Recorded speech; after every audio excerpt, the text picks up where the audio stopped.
Hey everybody, Jim here with another video for you. This is for 10 movies that I would consider guilty pleasures, I guess.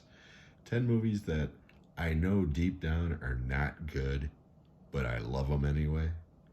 I don't know if I would call them a guilty pleasure, but that seems to be the apropos term, so that's what we're going to go with. So these are 10 movies. Uh, they're from different genres. And before we begin, if you like what you see, hit me up with a thumbs up or a possible subscribe. And give me some movies that, you're kind of ashamed to admit that you like. But I'm not ashamed to admit that I like any of these movies. I'll defend any of these movies. So here we go. I'm probably going to have to defend some of these movies in the comments. So we're going to start off with some comedy here. So the first one is BASEketball, starring Trey Parker and Matt Stone, the two creators of South Park. I saw this theatrically because I was obsessed with South Park at the time when it came out. And this is not a South Park movie, but it's just about as juvenile as a South Park episode. And it's a sports comedy, but it's really stupid, but it is really funny. If you're in the right frame of mind, you have a couple of beverages or whatever you need to get in the right frame of mind, you can do a lot worse than BASEketball. So that's number one. Along these lines, The Brothers Grimsby with Sacha Baron Cohen and Mark Strong. This movie is so ridiculously bad. I loved every minute of it. It is just so ridiculous, so over the top, so disgusting, but so goddamn funny. I couldn't help but laugh. My mother, who lives with me, I take care of my elderly mother. When this movie came out, she was probably in her late 70s at the time. And even she laughed her ass off watching this movie. So, yeah, this movie gets a really bad rap. But I'm telling you, if you have a strong stomach and you're not easily offended, this movie's hilarious. Okay, this one I might not be able to defend that much, but I will anyways. Hot Dog, the movie. This is a teenage sex comedy from the 80s. And hey, I saw it when I was a teenager, so I'm sure there's a lot of nostalgic love for this movie. Again, this is not a good movie at all. It does have some great ski work, and David Naughton from An American Werewolf in London is the star of this, and he's always fun. But again, this is not a good movie, but it's one for my childhood. I was 16, going on 17 when this movie came out. And yeah, I'll always have a warm spot for Hot Dog. Okay, now we're going to get into some action movies. I forgot to include this in my war movie collection, but this is Force 10 from Navarone with Robert Shaw, Harrison Ford. This movie's got an incredible cast. And you would think with an incredible cast like that, it would be an incredible movie. And it is an incredible movie, but not for the reasons you might think. Again, I love this movie, okay? It did not age well. It did not age well at all. But you know what? I still love it. So that's Force 10 from Navarone. That's a Kino title, by the way. Chuck. Invasion USA. This movie from 1985 is the most fun I ever had watching a Chuck Norris movie. I like Chuck Norris. I don't love him. I own a couple of his movies. This is not his best movie, as far as quality goes by any stretch. This is definitely his most entertaining movie. Richard Lynch plays the main bad guy. He's awesome as always.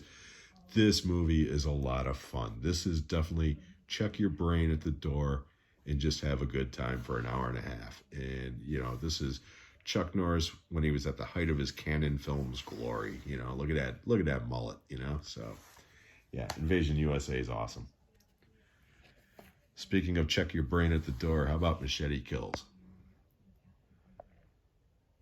I loved Grindhouse. I love the original Machete. This movie is nowhere near as good as Machete, but it doesn't get it doesn't deserve all the shit that it gets. I actually was thoroughly entertained with this movie. And there's a couple of scenes that are absolutely hysterical. But again, Machete Kills is a lot of fun, but it's totally ridiculous. Here's another action movie from my childhood, The Soldier. This is a Kino title, but I don't know if it's still in print. Written and directed by James Glickenhaus. This is a batshit crazy movie. And it is totally ridiculous. But my God, is it fun. It's got a small... Klaus Kinski's in a small role in this. Ken Wall's the main star of this. He used to be on that TV show Wise Guy way back in the day.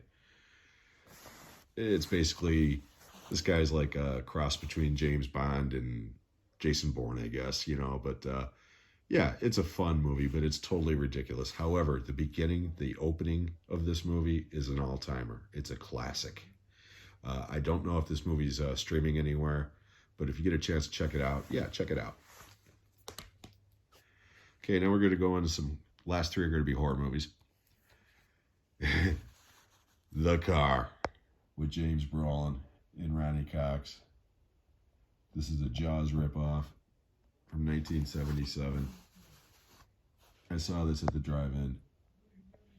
And oh my God, this movie is so bad, it's great. I love The Car. It is a totally ridiculous movie. But it is so much fun. This is a Scream Factory release. It's still in print. Can't recommend The Car enough. If you like cheesy 70s exploitation horror, this is your cup of tea. It's great. But it doesn't hold a candle to 70s exploitation like Grizzly, also from 1977. This is a Severin title. I saw this one at the theater, the drive-in, and this movie is a blatant ripoff of Jaws. I mean, a blatant ripoff of Jaws. It's not even subtle about it. I mean, the music. Oh, 1976, I'm sorry. This movie, beat for beat, is Jaws in the forest with a bear instead of a shark. But my God, it is so much fun. I love this movie. I will always love this movie. I was so happy when Severin put this out. So, yeah, that's Grizzly. But probably the most exploitative movie in the bunch. And this one, I love. Humanoids from the Deep. I'll open this up so you can get the full steelbook look. I mean, that is just awesome. This movie, again, it's exploitation. There's lots of the R word in this movie.